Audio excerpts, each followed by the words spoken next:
Hi guys, welcome back to another video, or your first video here, I don't know. Welcome if you're new here, welcome either way. This video is going to be my January 2023 reading wrap up. I had an excellent reading month this month, both in terms of the number of things I read plus the number of things I enjoyed. But as always, I am going to start with a few DNFs, so let's just get into those. I don't own any of these, so I'm just looking at my handy dandy notebook to tell me what they are.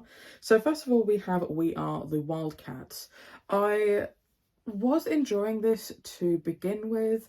I found that it was really setting itself up to be a really interesting girl gang type book. There's been a couple that I've been excited to read, and then I didn't like the way they were written. I thought it was very much tell and don't show. I remember one by Sarah Gailey, what was it called? When We Were Magic, where it was like, oh, this conversation is going on. This person always responds like this. This person always takes this person's side. And it's just, it was so much tell and don't show, whereas this switched perspectives a lot and you got to hear about the different characters from other people's perspectives and you got to hear about what they had going on. And I really liked that element. What I didn't like was, and I know that this is kind of the point of the book, which is why I'm DNFing it, but I really didn't like the obsession that these girls had with their coach. It just really gave me the ick, and it was just an uncomfortable reading experience because of that. I think that it probably does have some sorry, my dog. It probably does have some interesting things to say, but it's just not a book for me, and I didn't want to finish it. Next, we have Written in the Stars. I've tried a lot more romance in the past year, and I have enjoyed a few. And so I am just willing to try and read the first chapter of a romance and see if it's something I might be into. And most of them don't work, so hence why I'm going to have a couple of them here. This one is part of a series where I already DNF'd the series. Like, I started a book previously and I decided not to finish. And I didn't realise that. I just thought it was by the same author, didn't realise it was part of the same series. And just, I didn't like the way the characters were acting. I thought that they were both being incredibly obstinate, and also, I know that throughout the novel they would have grown, but the fact that with a lot of these romances, it's a fine line to walk between having characters have unsavoury characteristics that they then work through throughout the novel, between that and having the characters be annoying to the reader from the get-go. So yeah, it just wasn't a book for me. A couple of other books in that same vein are Change of Heart. Now this one, I just found that the characters really weren't acting their age. I think they were supposed to be in their late 30s, early 40s. I can't quite remember now, but just from the way that it was written, I felt like they should have had the characters be in their late 20s. That's what they've read as to me, so no. And the other romance I tried was The Romance Recipe. I just found these characters incredibly childish. I think that this one could have had, was starting to have a lot of conversations about workplace harassment, and I mean, that's all well and good. I just really wasn't enjoying myself. I did have a couple of other DNFs in other categories or other genres. I had Dirty River, a memoir. Again, most of these books that I read anyway are queer, but again, a queer book. I really wanted to give this a go because of the queer representation, and I just found that the narration style really didn't work for me, and I tend to enjoy memoirs that are really focused in terms of giving a message or shedding light on a situation, where I think that this was very much meandering conversation and what's the phrase that I've heard books and all I use a lot? Stream of consciousness. Yeah, that's exactly how it felt. It felt very rambly and stream of consciousness, and that style just doesn't work for me. I know this has its audience out there, so I would highly recommend if this seems like the sort of book that you would normally enjoy, but not for me. Next we have Queer Ecologies, a book that I just saw randomly on Scribd, so I decided to try out. And this, I think, is such a fascinating concept. I just didn't like the writing style. So this was talking about queerness in science and in ecology, but I found that it was too long, both in the length of the book, but also just the length of time it was taking to go over certain things. I think that it was overwritten, and it came across a little bit too much like, how to explain? There was too much of, well, this is a concept and that is a concept, so they're related, and trying to drive home the relatedness of certain concepts that might not seem all that related. And I just found that didn't quite work for me in the writing style. I would be very interested to continue to... I think my dog's locked himself in the guest room, but he'll tell me when he wants to be let out. Where was I? So yeah, this is a very interesting concept to me. It's really fascinating for me to read papers about different sexualities seen across nature, because they're there all across the globe, but this didn't work for me. The next one, which I thought was going to be more fun, I guess, than it was, is My Favourite Girlfriend Was a French Bulldog. This is a collection of short stories, and I think that the author was really trying to give a cultural picture of where she is from, given the fact that it was quite early in the month. I can't quite remember the country that it was from, but I just think that there wasn't enough background for any of the stories. I got a couple of stories in, and it was interesting enough, but I think that unless you knew the cultural background going in, I don't think you could get the impact, really. I don't think it stands on its own. And I know that not every book that has cultural significance is made with the idea of, how to explain? Like, it's not made to explain itself to readers who are not of that identity or that culture. For example, I don't expect all gay books to explain everything to a straight reader. So this just wasn't for me. I feel like it could have done with stories being a little bit longer and maybe, like, I don't know, some sort of more background put in. If this seems like the sort of thing that could be for you, though, then don't take my word for it. And that is all my DNFs. The next category, I tend to then go on to rating categories, but I didn't quite know where to put these, is that Amazon and Scribd happen to have a bunch of Eddie Izzard's comedy sketches on there, and also listed as books. So I went through them on my Goodreads as well and like ticked them off, but I don't feel like putting them in like a star category. They're all great. I think that she's a fantastic comedian. I really love her comedy style, and in listening to these, I think that it was very interesting to see how she has clearly inspired other comedians, especially people like Michael McIntyre. I think that his comedy really takes inspiration from how she talks about things, the topics that she tends to talk about, and less political, I guess, but also the pauses and the timing, I think, is a very similar style. So I really enjoyed those, but I didn't feel like putting them into one of these categories. Next, we have my 3 stars, and I only have one, which is nice. So I read The Haunting of Tramcar 015. This was a sort of short, weird sci-fi futuristic book, and I just think that I normally really love short, queer sci-fi fantasy that tries to expand on a concept but doesn't necessarily explain itself. I just think this was far too ambitious for how short it was. I feel like, and I do know that this author has released other stories in this world. I just wish they had been released as interconnected short stories in a bound novel that was meant to be read all at once. I don't think I'm that interested in terms of picking up others, but this book was about a tram car which is haunted, and 2 people who are brought on board to solve the mystery of this haunted tram car. I think this had great representation. There were characters that changed their outward appearance between male and female. There were discussions about women's empowerment, women's rights. I think this had a lot of very interesting things to say.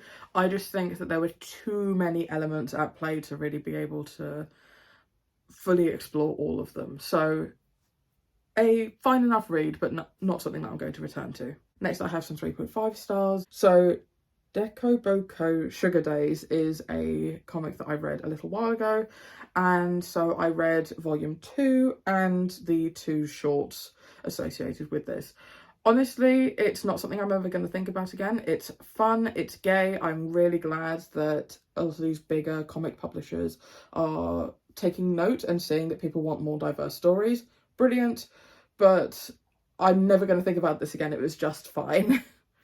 Another 3.5 star I have is Love and Estrogen, a short memoir style story from a trans woman talking about her experiences both starting transitioning and falling in love, and learning that that love can be reciprocated if she's being herself.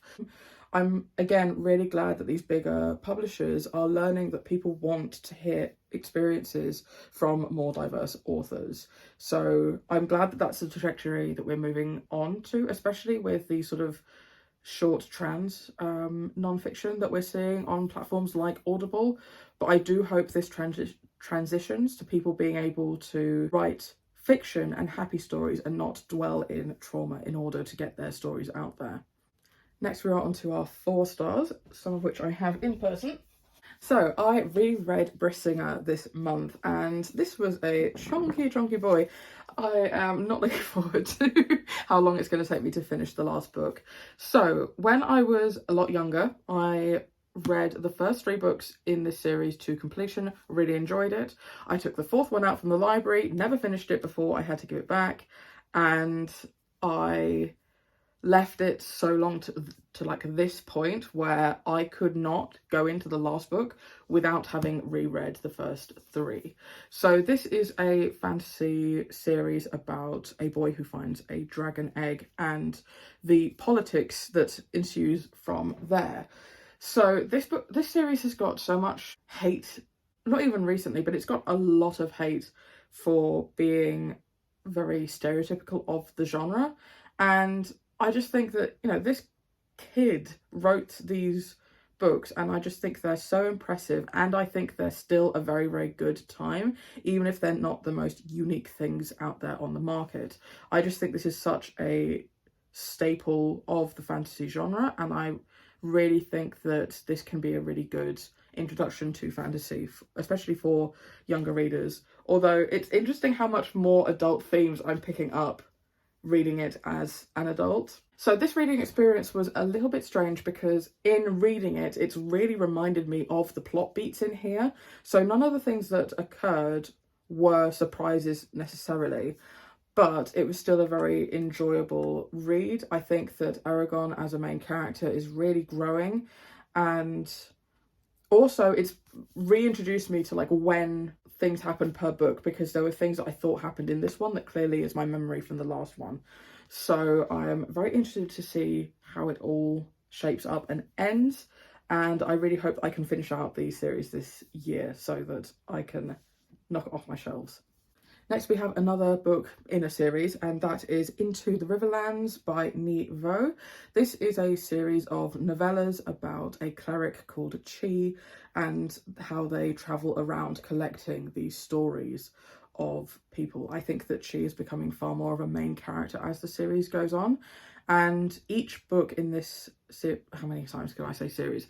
Each book is a real love letter to storytelling and has a different thing to say about the art of storytelling, or how it is told, how it is changed, and how it is interpreted by the readers or listeners of it. This series really feels like a collection of classic fairy tales, even though they're very recently published. I just can see these stories being told for a very long time. A lot of the characters are somewhat animal, somewhat people, and I just love the way that they explore really dark themes and also have a lot of messages that isn't really too heavy-handed and does leave the reader to interpret what is going on. This most recent one is probably my least favourite of the series. That being said, I still really loved it. I think that this one had a lot to say about what people think about the stories being told about them. All of these stories are also very queer friendly. They have non-binary rep and characters who exist all along the of the sexuality spectrum, and it's just great. I can't really tell you much more about the plot of each one because it is so short. I wouldn't want to spoil anything, but these are just such beautiful books. I highly recommend all of them. Next 4-star we have is The Fate of Stars. I can't remember who this is by, but this is a fantasy series following a mermaid, and she sees a ship get hit by a storm and decides to rescue the person that she sees fall overboard. And in rescuing her, she gets captured and then taken to the crew's homeland to be presented as like a pet to their ruler. And I think this had such a fantastic enemies to lovers arc. I think that the progression of that never felt rushed or too fast, and the progression of both main characters' feelings never felt out of place in the situation that they were put in. I really liked the exploration of the darker topics as a story like that could spark. Stories of characters who see other beings as pets that they can control and make to do as they will. I can see the main character being a little bit abrasive. I found that especially early on, but I really grew to enjoy her style of narration, and it was a very enjoyable read, also very queer, and I can't wait to finish the series. However, I do think that the beginning had a lot of problems with info dumping about the law of the world, especially to do with the religion. I think that that could have been explored in far more of a integrated way, and it nearly made me DNF it at the beginning. However, I do think that it did start to become more smooth as the book went on, and I'm very interested to finish out the trilogy. Next 4-star I have is the Millenniagram. So I found out about the Enneagram and the Enneagram quiz from the Books and La video. I read like my Enneagram for a week. So this is essentially a personality quiz, kind of like the Myers-Briggs, etc., where there are 9 numbers and you can be one of each of those 9. There is then a wing, so you can also lean more heavily. You can be one number, but you can lean heavily towards a number on either side of you. So say, for example, I think I'm a 1, and reading this book really cemented that for me. I could be a wing 1 wing 9 or a 1 wing 2. And then the arrows in the middle, or the lines in the middle, talk about the characteristics that each number can act like if they are either in times of growth or times of sort of destruction. So I found this very true to me, and I think that I found it really interesting seeing how relatable I found this content. And so, for example, for my number, disintegration means I take negative aspects from a 4, and I can't remember the opposite of disintegration, but when you're doing well, you're taking positive aspects from a 7. And I do feel that in my everyday life. This book took a far more, I guess, millennial stance on the Enneagram. I think that it is a really good starting off point. It gives you a really good overview of how the Enneagram works and each number, while also posting you to places where you can get further content and sort of more in-depth content as well. However, I really don't see the humour translating very well outside of millennials. I think that it would probably be a bit too outdated for, say, Gen Z, and I feel like it would be a bit cringy for anyone older than a millennial. But it was an enjoyable ride for me, and I think I also learned more about people and just thinking about how other people view situations and view the world. And it was just a really enjoyable reading experience. I do recommend if this is your kind of thing. Next, 4-star, is a poetry collection that I read this month called Black Queer Ho. I thought this was really, really fascinating. I think that poetry can either really work for me or really not, and this one just really worked for me. I really loved the explorations of race and queerness in here. And something else I really, really loved about this is that the author has the same skin condition that I have, and I have never seen anyone talk about it or heard any representation whatsoever, and just that really meant a lot to me, and it was a really powerful experience for me, so I really enjoyed it. Next we have a graphic novel, which is up there somewhere, but can I bother to get it down? I'll get it down later. I read The Good Witch of the West Volume 2. So this is quite a short manga series that I bought book 2 of because I found it in a charity shop and decided to give book 1 a try, just finding it online rather than waiting for whenever I see volume 1 just out in the wilds. And it really worked for me in terms of the themes and the darker nature, and the art style was right up my alley. However, I thought that the storytelling was very stilted. I thought the transition between scenes was very abrupt, and so I was like, I'll give it one more volume and see if my experience does improve, and it did. In this volume we continue on with the story. So we have a girl who is raised out in the countryside. Her mother has died, her father is very recluse, he doesn't really talk to her, he spends all his time in the tower, and one of her only friends is an adopted boy that their family took in. And then an event happens to reveal to her who her mother really was, that really turns her world upside down and puts her and her family in a lot of danger as well.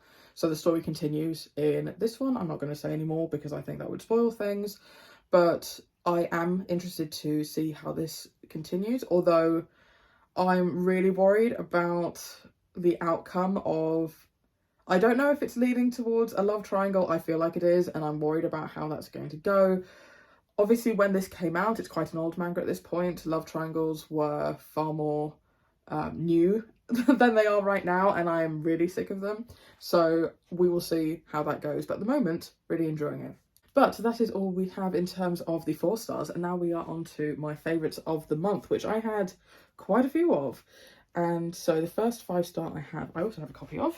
And that is The Nobleman's Guide to Scandal and Shipwrecks. This is the final book in the Montague series trilogy. And I've also read the short story, but this is just so fantastic. I am just in love with this subgenre of historical fiction that is all about the hijinks and the fun, and often the queer relationships that happen. I wouldn't say that this is darker than the other two, because I think that all of them deal with dark themes, and it's also perfectly paired with often a very humorous writing style to make the reading experience very enjoyable.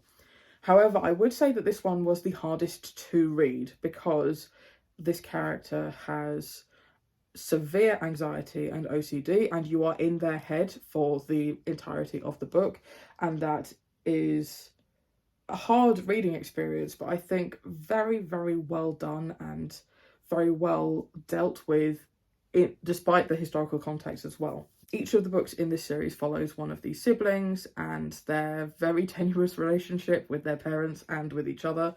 And this is the sibling who I honestly thought we weren't going to see. He was just a baby when the other 2 siblings left home for good. And it was just so interesting to see his relationship change with his siblings. It was also really interesting to see the returning characters, especially Henry, and the way that he has changed between then and in this book. So he's got older and he has matured slightly, but it was really believable in terms of his character progression. He has matured, yes, but also I think that he has his moments of immaturity, and he's still just Henry, and I think that that was a really wonderful touch to see, and still wonderful representation.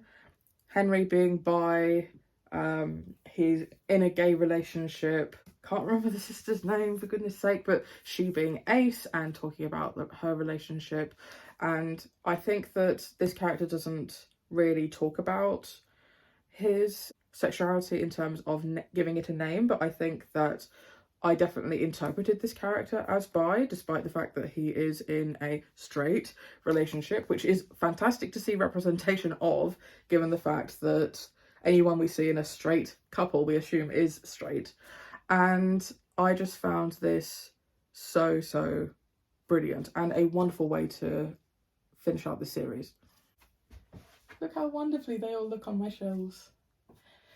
I'm so glad I got the hardcover edition so that I didn't have mismatching editions. That would have drove me mad. Anyway, another series I finished out this month was the Will Darling trilogy. So I finished that out with Subtle Blood.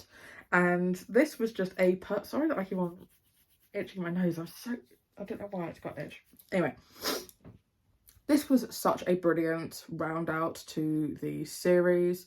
I love the way that this author just writes male characters and the tropes that she brings in. So anyway, I'm getting ahead of myself. Again, this falls into the category of historical fiction, queer, and following hijinks and fun.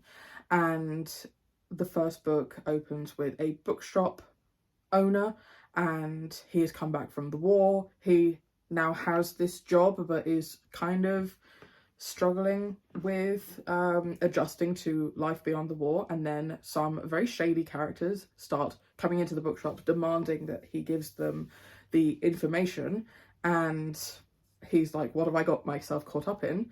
And befriends a very unlikely person that he is going to have to trust in order to solve this mystery, and them kind of slowly forming a relationship. I loved their character arcs, both in each respective book, but also overarching over the whole series.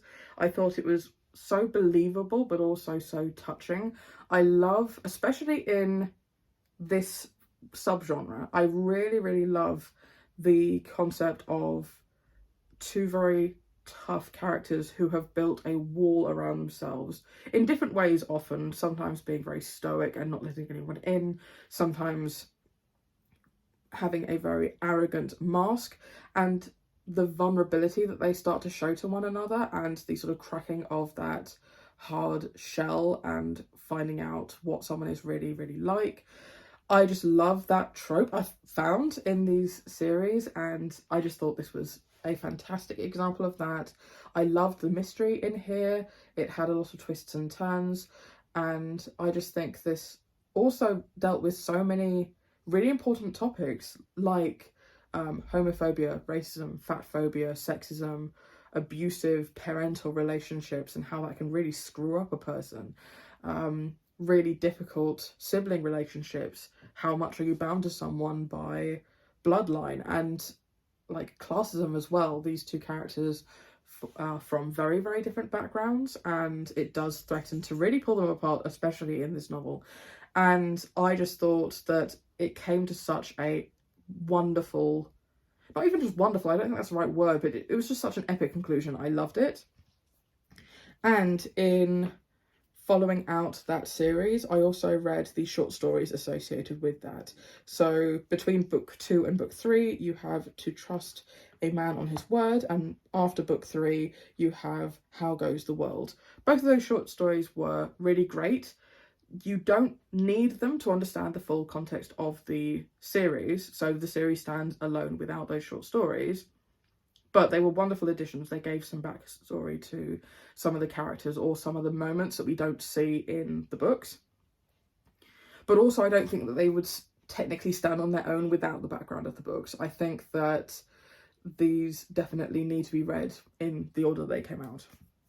The technically second to last thing I'm going to talk about, because the last thing is a series, I'll get to that, but I read this month The Boy, the Mole, the Fox and the Horse, the animated story. So when this came out, I was incredibly skeptical as to what this could be, the original book, And I don't think it's the most groundbreaking thing ever, but it's got a lot of meaningful, wholesome quotes in it with a slight thread of story running throughout, and the art was just absolutely fantastic. That got then adapted into an animated short that was shown over the Christmas period that I really loved. And then this came out, which is a novelisation of the animated short. So I've now consumed this story in 3 separate ways. And the art style is beautiful, these colour illustrations are wonderful, and yes, in every sense of how I've read this book, it has been brilliant. Oh, it's so satisfying to see these all together. So, I also read the entire Wayward Children's series this month. So I will talk about them individually, but this is one of my 2 favourite series of all time, if not my favourite series of all time. And one new book tends to come out every January. And so a lot of the booktube community decided to give this series an entire reread in order to then be ready for the final book to come out. And it was so worth it. I'll go through each book individually now. The first book we have is Every Heart a Doorway by Shauna Maguire. Just everything about this book, its cover, its premise. So these are very short novellas about porter fantasy. Well, not about porter fantasy, that's the genre. So this follows children often who have stumbled into magical worlds through a portal of some kind and found the world that they truly feel like they belong, and through some sort of accident end up in the real world again and now can't cope. Their family doesn't believe them, they are often changed by the events that happened there, and so Eleanor West has set up this school for, as far as the public is concerned, to help these troubled youths with their disorders and their delusions, but in fact it's a school for learning to cope with the loss of your door, and sometimes a waiting place for people before they can try and find their door again. This book is a perfect introduction to the world. We are following a new student at this school, which gives a perfect opportunity to really learn about everything as the main character Nancy is learning. Each of these books has a fantastic array of different representations. Nancy is asexual, another boy, Cade, is trans. You have lesbian characters and bi characters and just all different kinds of experiences in here. And again, for such a short book, this packs in so much wonderful, magical things happening. There's also a mystery going on in here. Okay, it doesn't tell you what the mystery is, so I won't spoil anything, but something bad happens at the school and Nancy and her new friends need to solve it before something bad happens to the institute that they're at, which is a lot of these kids their only home that they have left to go to. And this is just a fantastic introduction to the series. And how the series works is that, starting with this book, every other book is set at the home and set in the real world, and every other book in the series is set in one of these magical worlds, either giving context of characters we've already met or introducing a new world and new characters. So despite the fact that some of these books can be read as standalones and in any order, a lot of them do have characters and plot lines that do run on from one book to the next. So I do recommend reading the entire series in order. The second book is Down Among the Sticks and Bones. This follows the twins, Jack and Jill, from the first novel and the backstory of the world that they went into. This is one of my favourites of the series. It is so incredible. I love, especially Jack as a main character, I really love just seeing the way that she grows up and her character arc. I just think it's incredibly fantastic.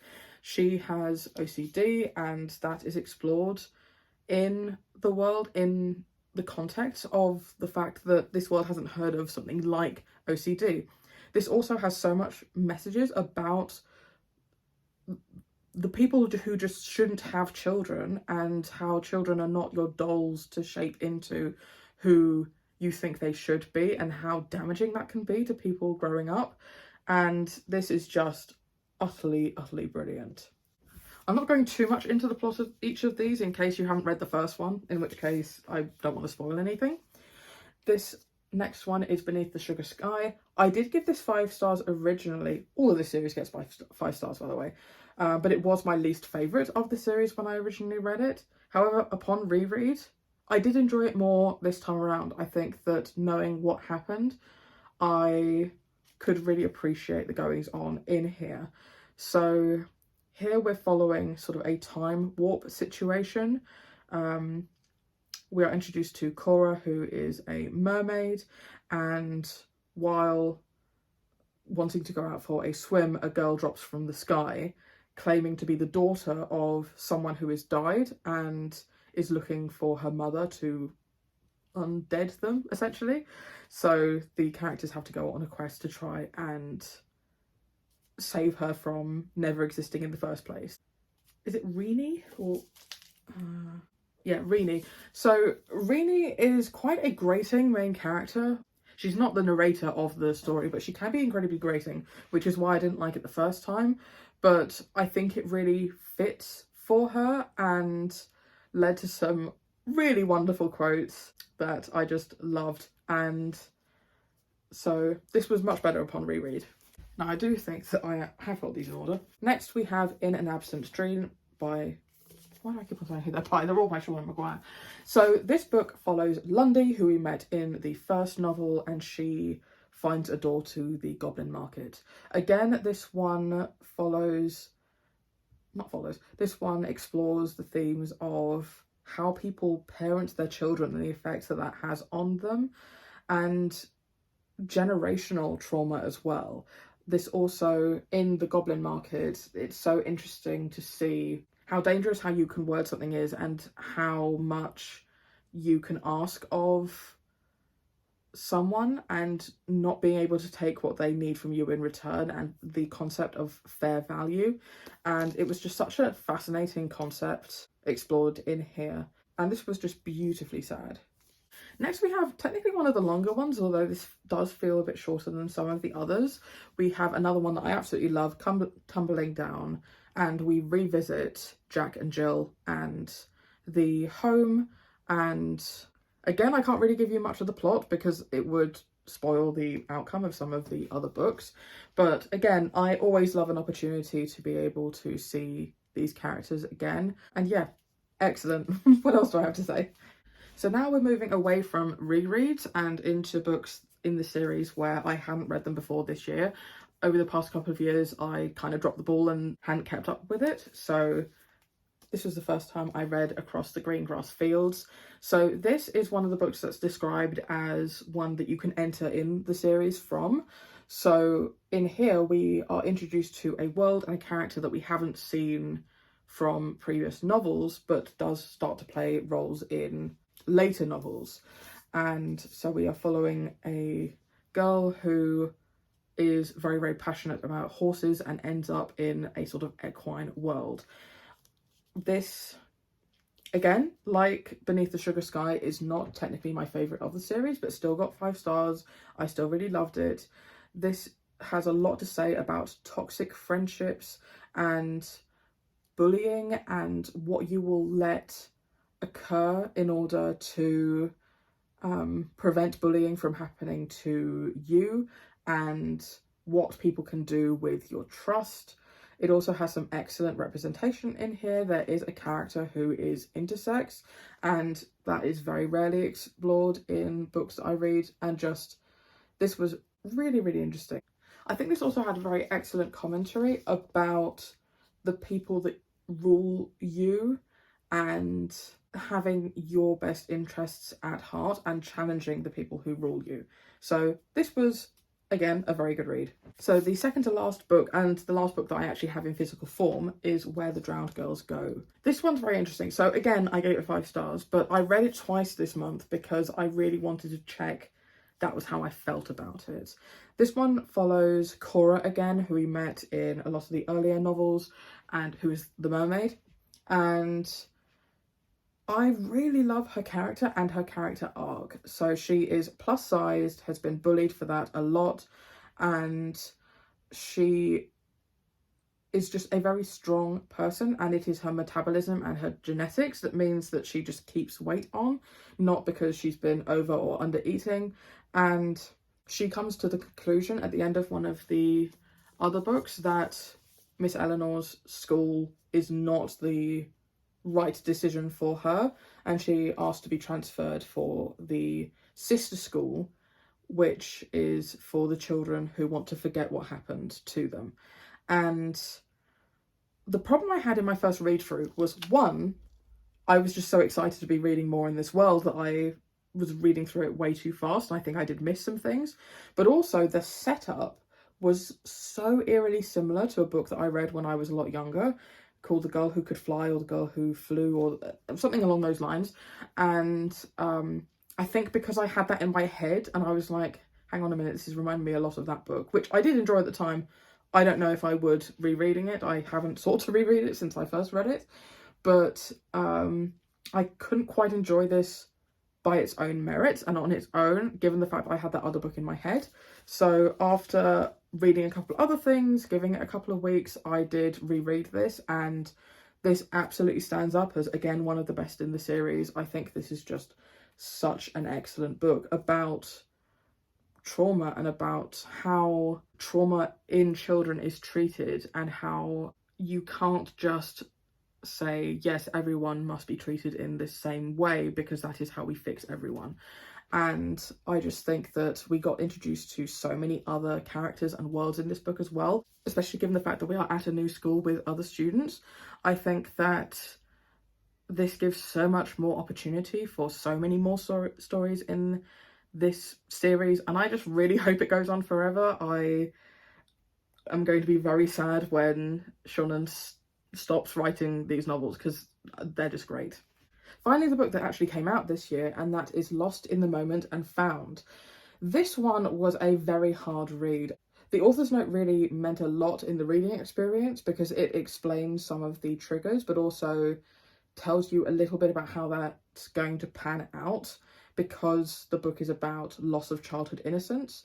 And I think that had that author's note been in there, I probably would have stopped reading, even if I was finding it a very good book, because the main character goes through a traumatic experience and runs away from home and ends up where the lost things go.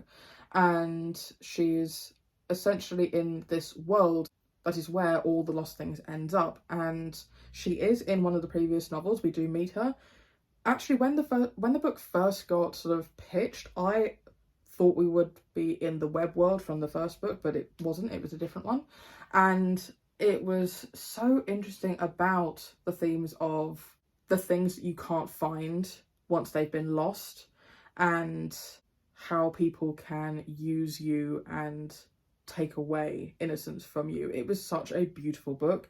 I feel like I've been saying about this about practically all of them. It's one of the best books in the series. And yeah, I really just can't wait to see how the series continues. I know that Lost in the Moment and Found was I think the last book that she was contracted for with Tor. I love Tor Publishing. They just publish so many short, queer, fantasy, sci-fi things. So I'm really interested to see what else they have on their backlist. But given the fact that on Goodreads there have been untitled upcoming books listed in this series, I can only assume that the contract has been renewed for X number of books. I just don't know how many there's going to be, and I really can't wait. There's just so many characters now that we could get the world from. And yeah, these are just fantastic. And there we have it. I've been filming for nearly an hour, so this is going to be an absolute bitch to edit. But thank you very much for watching. Please tell me about how your start of the year reading is going, and I will see you in my next video. Bye.